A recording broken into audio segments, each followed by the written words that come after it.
네, 여러분 안녕하십니까? 화물 운송 종사 자격 시험 9회 화물 취급 요령편 제2강 수업을 시작하겠습니다. 여러분을 환영합니다. 문제 1번입니다. 창고 내에 및 입출고 작업 요령에 대한 설명으로 잘못된 것은 작업 안전 통로를 충분히 확보한다. 맞죠? 하적단에 화물 출하시는 하적단이라는 것은 물건을 쌓아놓은 그 화물을 말하는 거죠. 이 화물을 출하 시에는 하적단 아래에서부터 순차적으로 층계를 주며 출하한다. 아래에서 파먹으면 이거는 위에가 무너지죠. 화물을 쌓거나 내릴 때는 순서에 맞게 신중히 해야 한다. 맞죠? 들머리 작업 시에는 들머리는 뭡니까? 이 들어가는 입구가 들머리죠.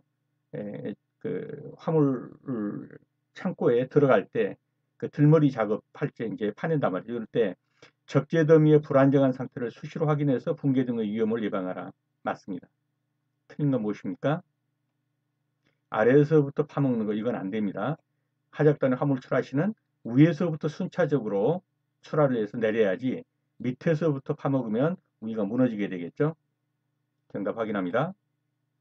네, 하적단의 화물 출하시는 아래에서부터가 아니라 위에서부터 출하해야 합니다. 하적단의 화물 출하시는 하적단의 위에서부터 순차적으로 층거를 지으면서 흘러내고 층계의 높이는 가급적 1.5m 이하를 유지해라. 또 하적단의 상층과 위아래에서 파먹는 거 하지 말라는 거죠. 상층과 하층에서 동시 작업하는 거 이거 하지 말아라 하는 겁니다. 넘어갑니다. 이 문제는 또 산업안전보건 규칙에 나와 있는 문제예요. 그래서 하적단을 헐어내는 경우에는 위에서부터 순차적으로 층계를 만들어서 헐어내야 하고 중간부터 헐어내서는 안 된다. 파먹지 말라는 거죠. 2번입니다. 화물더미에서 작업 시 주의사항으로 틀린 것은 1. 화물더미에 오를 때는 화물에 쏠림이 발생하지 않도록 조심해야 한다. 맞죠? 참고로 그 한마디 드릴 말씀이 있는데요. 지금 이제 여러 선생님들께서 이 문제를 접촉하는 문제들은 문제가 어려운 것 같다 이렇게 느낄 수가 있어요. 왜냐하면 제가 여기서 문제를 선발할 때 40% 정도의 난이도가 약한 것들은 다 빼버렸어요. 그냥 보면 다 알 수 있는 거. 그냥 시험 보러 가서 보면 이건 너무 쉬워서 틀릴래 틀릴 수 없는 문제들이 있어요. 점수 주려고 나오는 거. 예, 이런 문제들은 거의 대부분 제가 뺐어요. 그렇기 때문에 제가 여기서 다루는 문제들은 대부분 조금 어렵다. 왜 이 사람 하는 건 좀 어렵지? 이렇게 느껴질 수가 있어요. 예, 무슨 말씀인지 알겠죠? 40% 정도의 그 난이도 약한 문제들은 빼버리고 하는 것이다. 그러니까 좀 어려울 수밖에 없다. 이렇게 이해하셔야 돼요. 2번입니다. 화물더미에서 작업 시 주의사항으로 틀린 것은 화물더미 오를 때 조심해라. 화물더미 위에서 작업을 할 때는 힘을 줄 때, 그렇죠? 발밑을 조심해라. 무너질 수 있죠. 화물더미 중간에서 화물을 뽑아내거나 직선으로 깊이 파내는 작업을 하지 않는다. 맞습니다. 신속하고 안전함을 위해서 화물더미의 상층과 하층에서 동시에 작업한다? 안 된다고 그랬죠? 네. 상층에서 작업해야지. 상층에서 작업하는데 좀 빨리 하겠다고 하층에서 같이 파먹다가는 어려움 당합니다. 네. 화물더미의 상층과 하층에서 동시에 작업해서는 안 된다. 3번입니다. 화물의 상하차 시 물품을 들어 올리는 방법으로 잘못된 것은 몸의 균형을 유지하기 위해서 발을 어깨 넓을 만큼 벌린다. 맞습니다. 물건을 들 때는 허리를 똑바로 편다. 맞습니다. 역도하듯이요. 가능한 물건을 신체에 붙여 단단히 잡고 운반한다. 맞습니다. 무릎을 굽혀 펴는 힘으로 드는 것이 아니라 무릎을 굽혀 펴는 힘으로 드는 겁니다. 허리 힘으로 물품을 든다 틀린 겁니다. 허리 힘으로 들다가 허리 나갑니다. 그 허리는 똑바로 세우고 무릎을 굽혀 펴는 힘으로 드는 겁니다. 그래서 이 부분이 틀렸습니다. 다시 봅니다. 물품을 들 때는 어떻게 하고요? 허리의 힘으로 드는 것이 아니라 무릎을 굽혀 펴는 힘으로 든다. 역도 선수들 보면 그렇게 하죠? 네, 그렇게 하는 것입니다. 넘어갑니다. 4번입니다. 포장과 포장 사이에 미끄럼이 발생하지 않도록 조치하여 팔레트 화물의 붕괴를 방지하는 방식은 자, 미끄럼이 뭡니까? 뭐 슬립 이런 말이 미끄러워진다 이런 말이죠. 그래서 슬립을 멈추려고 그 가운데다가 끌끈끌끈한 시트를 삽입하면 포장과 포장 사이가 미끄럽지 않아서 붕괴를 방지할 수 있죠. 이것을 뭐라고 하느냐? 슬립 멈추기 시트 삽입을 하는 방식이다. 잘 그 표현을 알아두십시오. 포장과 포장 사이의 미끄럼 발생지. 슬림 멈추기. 그거 시트를 갖다가 삽입한다. 아시겠죠? 네. 미끄럼을 방지하는 그래서 붕괴를 방지하는 거 슬림 멈추기 시트 삽입 방식이다. 포장과 포장 사이에 미끄럼이 발생하지 않도록. 팔레트의 팔레트의 가장자리를 높게 해서 포장 화물을 안쪽으로 기울여지게 해서 화물이 갈라지면서 방지하는 방식을 무엇이라고 하느냐.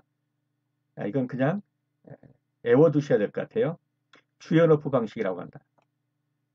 가장자리를 높게 해서 안쪽으로 당겨가지고 화물의 갈라짐을 방지하는 거예요. 주연어프 방식이라고 한다. 단독으로 화물을 운반하고자 할 때 시간당 3회 이상 작업 시 성인 남자의 인력 운반 중량 권장 기준은 얼마냐 그랬어요. 시간당 3회 이상이라면 이제 계속 작업하는 것을 말합니다. 시간당 2회 이상 이러면 이제 일시적 작업으로 보는 거고요. 이 계속 작업 시는 너무 무거운 거 계속 들면 안 되죠. 예, 시간당 3회 이상 계속 작업 시에 성인 남자의 권장하는 인력 운반 중량, 즉 몇 킬로 정도 들고 움직여라 라는 거죠. 얼마입니까? 10 내지 15kg입니다. 확인합니다. 일시 작업, 시간당 2회 이하는 25 내지 30kg. 많이 하지 않으니까. 그러나 시간당 3회 이상 하면 10 내지 15kg 이상은 들지 말라는 거예요. 문제가 생기니까. 그래서 시간당 3회 이상 계속 작업의 경우에는 10 내지 15kg. 수하역의 경우, 이게 사람이 손으로 물건을 내린다는 거예요. 이럴 때 견하역, 어깨로 짊어지는 거죠. 견하역. 좀 쉬운 하면 가대기죠. 이것의 낙하 높이는 어깨에다가 메고 부리는 그 높이가 얼마나 되겠어요? 1m 정도 되겠죠. 견하역의 일반적인 높이는 100cm 이상입니다. 그럼 요하역은요. 허리춤에 들고 내려놓는 것은 상당히 허리 굽히면서 내려놓죠. 10cm 정도예요. 그렇지만 어깨에 메고 가대기질에서 내려놓는 것은요. 그렇게 많이 구부리고 내릴 수가 없죠. 그래서 대부분 그 무게를 재보면 약 1m 정도, 100cm 정도다 이렇게 말하면서 그래서 견하역의 일반적인 낙하 높이는 약 100cm 정도이다. 다음 중 화물의 기계작업 운반에 가장 적당한 것은 그랬습니다. 두뇌 작업이 필요한 분류, 판독, 검사 작업 이런 걸로 기계작업 할 수 있나요? 대부분 사람 손으로 하죠. 취급 물품이 소량인 거 이것도 기계로 하기는 그렇죠. 취급 물품이 가벼워요. 경량인 거 이것도 그렇죠. 취급 물품의 형상, 성질, 크기 등이 일정한 작업 이런 것이 기계로 하기 좋은 작업이죠. 부피도 되고 동일한 어떤 형상이나 무게나 이런 것들이요. 취급 물품의 형상, 성질, 크기 등이 일정한 작업은 기계 작업에 적당하다. 화물 작업, 운반 작업 시에 작업 방법에 대한 설명으로 옳은 것은 화물은 가급적 눕혀놓지 말고 세워놓는다. 쓰러지기 쉽죠. 이러면 안 되죠. 가급적 눕혀놓아야죠. 가급적 기계를 이용하지 말고 사람 손으로 하라. 안 되죠. 기계를 이용해야죠. 가급적이면 기계하는 것을 늘려야 합니다. 화물을 바닥에 놓는 경우 화물의 가장 좁은 면이 바닥에 놓이도록 한다? 아니요. 가장 넓은 면이 놓이도록 해야 안정적이 되겠죠. 수제품의 경우 옆으로 눕혀 포장하지 말고 상하를 구별할 수 있는 스티커와 취급지 스티커에 부착이 필요하다. 맞습니다. 이 표현은 맞는 표현입니다. 수제품의 경우 옆으로 눕혀 포장하지 말고 상하를 구별할 수 있는 스티커와 취급지 스티커의 부착이 필요하다. 다시 봅니다. 화물은 가급적 세우지 말고 눕혀 놓아라. 수작업은 가급적 줄이고 기계작업을 늘려라. 화물의 가장 넓은 면이 바닥에 놓이도록 하라. 그리고 그래서 이건 틀린 거죠. 수제품의 경우에는 옆으로 눕혀 포장하지 말고 상하를 구별할 수 있는 스티커와 취급지 스티커의 부착이 필요하다. 10번입니다. 트랙터 운행에 따른 특징 및 주의사항으로 잘못된 것은 트랙터에다가 뭘 연결해서 합니까? 트레일러 연결해 가지고요. 그러면 중량물을 수송하는 경우에는 바인더 잭으로 화물 결박을 철저히 한다. 맞죠? 바인더 잭으로 하지 않고 하면은 결박이 잘 안 되죠. 자, 트랙터는 일반적으로 트레일러와 연결돼서 운행해서 일반 차량에 비해 회전 반경이 작다? 아니요. 엄청 길어요. 예, 트레일러 차면은. 근데 그 회전 반경이 작다 말도 안 되죠. 이 트랙터는 이 트레일러 차군 트랙터는 회전 반경이 엄청 넓습니다. 고속 운행 중 급제동하면 잭나이프 현상 등의 위험을 초래할 수 있다. 맞습니다. 고속 운행하다가 급브레이크 밟으면 뒤에 트레일러가 앞으로 팍 치면서 확 쏠린단 말이에요. 그래서 잭나이프 현상이라고 뭐냐면 꺽쇠 현상이 돼버리는 거예요. 예. 그러면서 큰 교통사고를 유발할 수가 있어요. 조심해야 하는 거죠. 트레일러 중량물 적재 시 적재전의 중심을 정확하게 파악하고 적재한다. 맞습니다. 틀린 건 뭐죠? 회전 반경이 적다 그랬으니까 이게 틀린 거죠. 엄청 회전 반경이 크죠. 예. 트랙터는 트레일러와 연결돼서 길죠. 그래서 회전 반경이 크다. 11번입니다. 특수화물 운송 차량의 특징이 아닌 것은 드라이벌크 탱크. 드라이벌크 뭐예요? 이 마른 벌크, 저 마른 거, 예, 이 벌크, 그, 큰 뭡니까? 이 예, 벌크 용량으로 그 드라이벌크 탱크 차량은 무게 중심이 높고 맞습니다. 적재물이 이동하기 쉽다 맞습니다. 가축 또는 살아있는 동물을 운반할 때 회전 시 무게 중심이 이동해서 전복될 우려가 높다. 맞죠? 냉동 차량은 화물이 냉동 상태이기 때문에 무게중심이 낮다? 아닙니다. 무게중심이 높습니다. 냉동 차량과 드라이버워크 탱크 차량은 무게중심이 높습니다. 길이가 긴 화물은 회전 반경이 크다. 맞습니다. 뭐가 틀렸죠? 냉동 차량은 화물 상태이기 때문에 무게중심이 높습니다. 드라이버워크도 높고요. 자, 드라이버워크 탱크와 냉동 차량은 뭐 한다고요? 무게중심이 높다. 근데 여기서 낮다 그랬으니까 이게 틀린 거죠. 무게중심이 낮다 그랬으니까. 12번입니다. 축 하중이 15톤인 경우 도로 포장에 미치는 영향. 축 하중이 15톤이라는 건 뭐예요? 예, 화물차 자체 무게가 15톤 나간다는 거예요. 물건 안 실었을 때요. 화물 안 실었을 때. 예, 이런 그 15톤 차량이 지나가면 도로 포장에 미치는 영향이 어떻게 했느냐는 거예요. 그래서 답부터 말씀드리면 승용차 39만 대가 지나가는 통행 같은 도로 파손이 일어납니다. 어마어마하죠. 이런 문제는 그대로 나올 수 있으니까 봐주세요. 15톤 몇 대하고 맞먹는다고요? 승용차 39만 대하고 맞먹는다고요. 한 번 지나가면 그 자리에 승용차 39만 대 지나가는 통행과 같은 도로 파손이 일어난답니다. 확인합니다. 7만 대 통행 같은 10톤짜리 한 번 지나가면 7만 대 통행과 같은 도로 파손. 11톤차 한 번 지나가면 11만 대 통행과 같은 도로 파손. 13톤차 한 번 지나가면 21만 대 통행과 같은 도로 파손.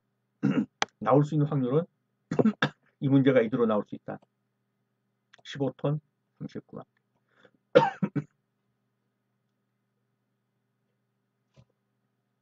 눈도장 찍어 두십시오. 적재 중량보다 50%를 초과한 과적 차량의 경우 타이어의 내구 수명은 얼마나 감소하겠느냐?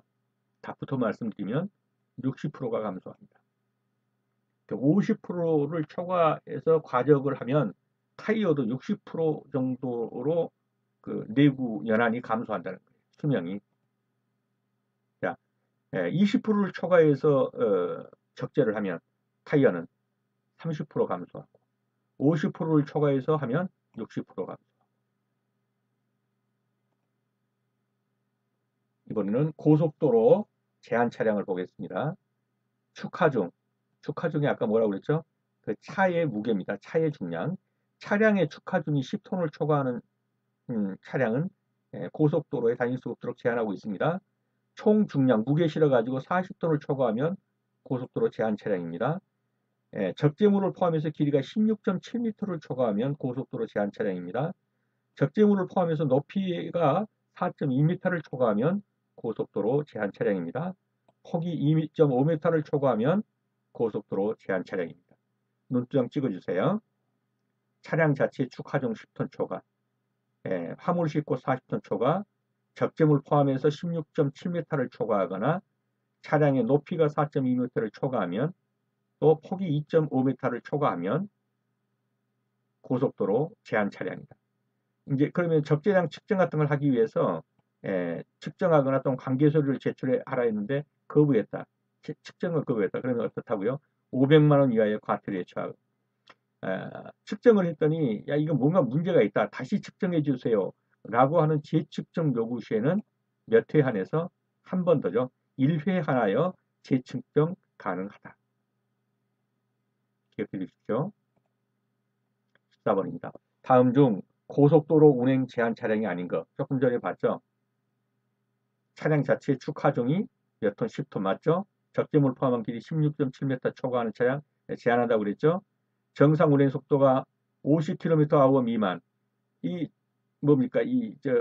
고속도로는 최저 속도의 제한이 몇 킬로예요? 50km예요. 그러니까 50km도 안 나가는 차는 제한하겠죠? 총 중량은 40톤을 초과하는 차량이라고 그랬죠? 그러니까 20톤 초과하는 차량 이게 틀린 거죠. 운행 제한 차량은 몇 톤이다? 총 중량이 40톤을 초과하는 차량입니다. 네, 총 중량 40톤을 초과하는 차량이 운행 제한 차량입니다. 국토교통부 훈련 근거에 의하면 제한 기준을 초과해서 다시 한 번만 더 측정해 주세요. 라고는 재측정 요구는 몇 회 안에서 할 수 있다고 그랬어요? 좀 전에 봤죠? 1회 하나여 할 수 있다. 네, 재측정 요구 1회 하나여 할 수 있다. 네, 수고 많으셨습니다. 다음 시간에 다시 뵙겠습니다. 감사합니다.